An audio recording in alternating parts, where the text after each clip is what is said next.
Bom dia, boa tarde, boa noite, crianças fissurados pelos estudos. Bom dia, boa tarde, boa noite, crianças fissuradas pelas estudas. Professor Fábio aqui de Biologia para a gente falar um pouquinho sobre problemas ambientais. Em aulas anteriores, a gente falou sobre alguns problemas relacionados à parte atmosférica, né, a poluição do ar. Hoje a gente traz para vocês um pouquinho sobre poluição das águas e do solo, tá? Para a gente entrar nesse assunto propriamente dito, eu tenho que trazer para vocês algumas coisinhas. Quais delas? Primeiramente, conceito de eutrofização, porque já cai bastante na parte da poluição das águas e tal. Porque, ó, o que é a eutrofização em si?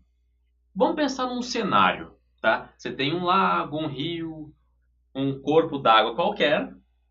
Nesse corpo d'água qualquer é lançado muitos dejetos, tá? Pode ser dejetos humanos, pode ser resto de qualquer outra coisa, animal que fez uns cocôzinho ali no meio. Produção, posso falar cocô, né?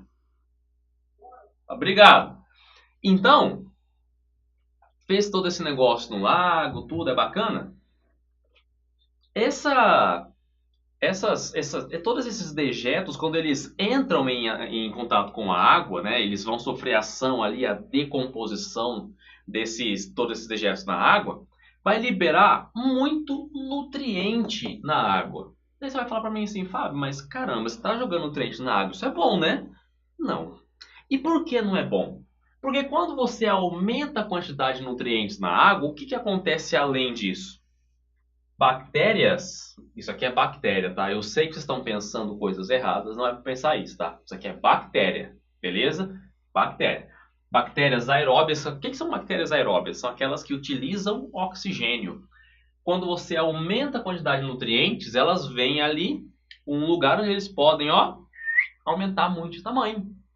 Então, o que acontece? Essas bactérias aeróbias, elas, com esse bando de nutrientes ali à vontade, elas também começam a se multiplicar vertiginosamente, aumenta muito a quantidade delas na água. Quando isso acontece, elas começam, obviamente, por serem bactérias aeróbias, elas começam a competir pelo O2 com os próprios indivíduos que estão ali na água.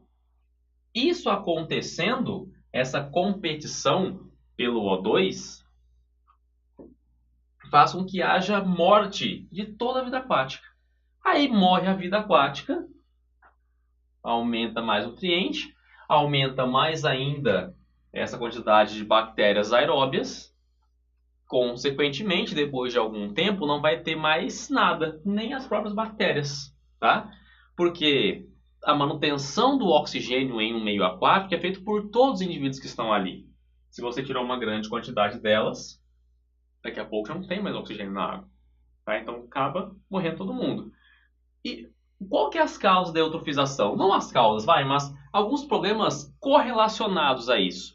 Eu elenquei para vocês aqui alguns, como por exemplo a maré vermelha, que é um fenômeno quando uma certa alga do grupo dos dinoflagelados começa a aumentar muito de, de população, né? Tem muito desses dinoflagelados na água, elas liberam algumas toxinas na água que acabam matando a vida no local, tá? E isso aqui, se eu pudesse dar uma diquinha para vocês, seria para a gente dar uma focada muito grande nisso aqui, ó. Eu vou até falar mais devagarzinho, para vocês puderem, para que vocês possam anotar isso. Biomagnificação vocês podem encontrar também com o nome de bioacumulação, vocês podem encontrar também com o nome de bioampliação, vocês podem encontrar com o nome de magnificação trófica, que tudo relacionado é a mesma coisa. O que é a biomagnificação? É quando tem em um certo ambiente um grupo de indivíduos que eles começam a se utilizar dos recursos do meio e desses recursos do meio tem toxinas. O primeiro grupo pega algumas toxinas, o segundo grupo que se alimenta de uma grande parte desse primeiro grupo, por pegar cada partezinha e presta muita atenção nisso. Vou falar para vocês daqui um pouquinho a parte da definição, mas eu quero falar para vocês primeiro o lance da biomagnificação mesmo, tá? Vamos por partes, como diria nosso amigo Jack the Ripper. E aqui a gente fala inglês. Português não, mas em inglês a gente fala. Brincadeira. Ó, então, o primeiro nível trófico, né, acumulou um pouquinho dos minerais, das toxinas ali. O segundo, que se alimentou de alguns indivíduos desse primeiro nível trófico, ele acumula mais do que o primeiro. Porque o primeiro, vamos pegar assim, de 10 indivíduos tendo o primeiro nível trófico, no segundo nível trófico, o cara do segundo nível trófico se alimentou, sei lá, de 3, 4. Então ele pegou o que tinha acumulado esses 3, 4. Um terceiro nível trófico se alimenta do indivíduo do primeiro nível trófico. Então, e como ele vai se alimentar de mais de um desses indivíduos do segundo nível trófico, o terceiro nível trófico tem mais resíduos de toxina do que o primeiro e o segundo. E assim vai aumentando ao passo em que chegar no último nível trófico é o cara que mais tem resíduos de toxina no corpo. Por isso que é biomagnificação ou bioacumulação. Vai acumulando nos níveis tróficos. Você que gosta de anotar as coisas, anotem assim. Para biomagnificação, é o acúmulo de toxinas. Vou até esperar, ó. O acúmulo de toxinas que vai aumentando de acordo com o nível trófico. Tá? Ao passo que, se bem você pode parar o vídeo e ver de novo. Ao passo que, em níveis mais altos, o nível de toxina é muito maior. Estamos certo? Biomagnificação? Tranquilo? Uma outra situação que acontece, hoje não acontece tanto quanto acontecia no passado, na febre do ouro que deu no Brasil há um tempo atrás, dos garimpos. Os garimpeiros utilizavam muito esse cara aqui, ó, que é o mercúrio, para separar cascalho do ouro, tá? Então, a poluição por hidrogênio, por mercúrio, tem a ver com mineração de ouro, tá? E se os indivíduos desse local entram muito em contato com esse mercúrio, que também fica nas águas, os indivíduos das nascentes, não nascentes, mas dos corpos d'água perto desse garimpo, que também vão ingerir, né, meio que sem querer, vão ingerir esse mercúrio, a gente volta para a biomagnificação. Porque os indivíduos que se alimentam de coisas que têm esse hidrogênio no meio, esse mercúrio no meio, quando chegar nos níveis tróficos vai ter uma quantidade de mercúrio muito grande no sangue. Isso pode dar problemas, inclusive câncer. Tá? Então, muito cuidado. E o caso do lixo urbano, que a gente já conhece muito bem. Atualmente, em países desenvolvidos, cada pessoa, na verdade, faz em torno de 30 a 40 quilos de lixo. Ah, professor, 30 a 40, legal, né? Por mês, por semana? Não, por dia. Em países desenvolvidos, cada pessoa faz de 30 a 40 quilos de lixo por dia. E para onde que vai esse lixo? Não dá para enterrar, porque se você enterrar, os resquícios desse lixo, tá difícil hoje. Os resquícios do que esse lixo pode deixar, pode entrar nos lençóis freáticos e acabar com toda a água lá de baixo, poluir tudo, tá? Contaminar a água lá de baixo. Aí você fala assim, então já sei o que eu posso fazer, senão para enterrar a gente queima. Queima o lixo, que eu vou aí te dar um tapa na cara, tá? Brincadeira. Não faz isso, porque é ruim, porque assim, ó, você coloca o negócio, você enterra o lixo, dá BO. Se você queima, tem problema com poluição atmosférica. Sem contar que nos locais onde você queima lixo, fica uma ressequidão da bexiga, um troço complicadíssimo, tá? Então, muito cuidado, esse é um problema muito sério, tá? O que a gente pode fazer com o lixo? Tem algumas coisas que eu queria colocar para vocês aí, para até vocês quiserem saber mais a respeito, que isso é bem interessante.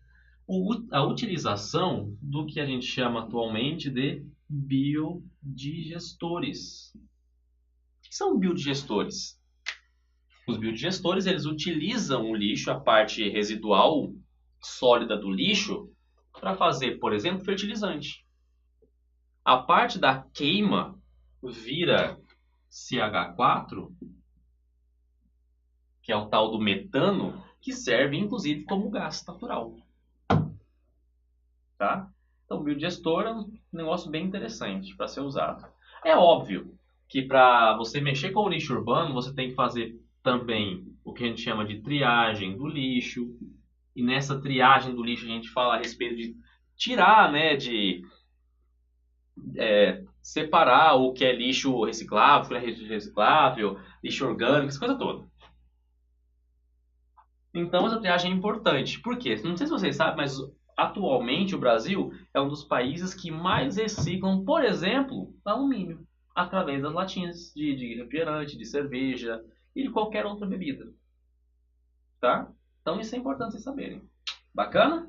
Então essa aqui é uma parte da poluição das águas e do solo. Agora a gente vem para a questãozinha aqui, só para a gente fechar, beleza? Então, bora para a lousa. Então, primeira questãozinha aí, Enem, segunda aplicação de 2010. Os corais que formam o Banco dos Abrolhos, na Bahia, podem estar extintos até 2050 devido a uma epidemia. Por exemplo, os corais cérebro já tiveram cerca de 10% de sua população afetada pela praga branca, a mais prevalente das 6 doenças identificadas em abrolhos, causada provavelmente por uma bactéria. Os cientistas atribuem a proliferação das patologias ao aquecimento global e à poluição marinha. O aquecimento global reduziria a imunidade dos corais ou estimularia os patógenos causadores desses males, trazendo novos agentes infecciosos. A fim de combater a praga branca, a medida mais apropriada, segura e de efeitos mais duradouros seria aplicar antibióticos nas águas litorâneas de abrolhos. Por que aplicar antibióticos seria um problema aqui? Porque antibióticos matam o que mesmo, queridos? Bactérias. O que tem nas águas do mar com relação às bactérias que é tão importante? Um grupo dessas bactérias, que são as cianobactérias, que fazem o que? Elas utilizam o gás carbônico e tal para fazer mais oxigênio, e esse oxigênio é levado para as partes do planeta onde está, né, esses indivíduos. Então, aplicar antibiótico vai estar matando, inclusive, cianobactéria que faz bem para a gente. Então, ó, letra A, de jeito nenhum. Substituir os aterros sanitários por centros de reciclagem de lixo. Queridos, por que isso aqui ainda seria... Na verdade, não é que seria ruim. É que, na verdade, não tem a ver com a pergunta dele. Tá? Ele fala sobre aquecimento global, essa coisa toda, e substituir aterro sanitário por centro de reciclagem de lixo não vai fazer a menor diferença com relação a esse exercício. Tá? Introduzir nas águas de abrolhos espécies que se alimentam da bactéria causadora da doença. Gente, qual que é o problema de qualquer introdução de outra espécie nas águas? Mas o problema é que quando você introduz uma outra espécie de grupo, um outro indivíduo no ambiente, você está fazendo o que a gente chama de... agora está me falhando a memória. Mas é ruim porque você está mexendo no habitat natural com a inserção de um indivíduo exótico. Essa é a palavra. Você está colocando uma espécie exótica e ela pode, inclusive, fazer mais mal do que a espécie que já está lá. Então isso é um problema. A gente não sabe como o ambiente vai reagir a essa espécie exótica. Então, de jeito nenhum. Letra D. Aumentar mundialmente o uso de transportes coletivos e diminuir a queima de derivados de petróleo. Queridos, sobre o que eu estava falando mesmo? Aquecimento global, né? Se você aumenta o uso de transportes coletivos, as pessoas que usam carro deixarão seus carros em casa. Ela deixando seus carros em casa, a emissão de gases será menor. Então, você pode mexer com o aquecimento global nesse âmbito, tá? Então, letra D, acerta. Vamos ler aí só para desencargo de consciência, né? Letra E. Criar uma lei que proteja os corais, impedindo que mergulhadores e turistas se aproximem deles e os contaminem. O problema com relação ao aquecimento global. Criar uma lei impedindo que mergulhadores cheguem perto não vai fazer a menor diferença nesse aspecto. Tá beleza? Então, como certa aí, letra D. Ó, letra D do que mesmo? De cabide, né? Você já tão careca de saber que letra D é de cabide, tá? Então, gente, questão ser respondida. Partezinha aqui de poluição das águas e do solo, a gente passou a régua, tá tranquilo? Então, até a próxima aula aí. Valeu!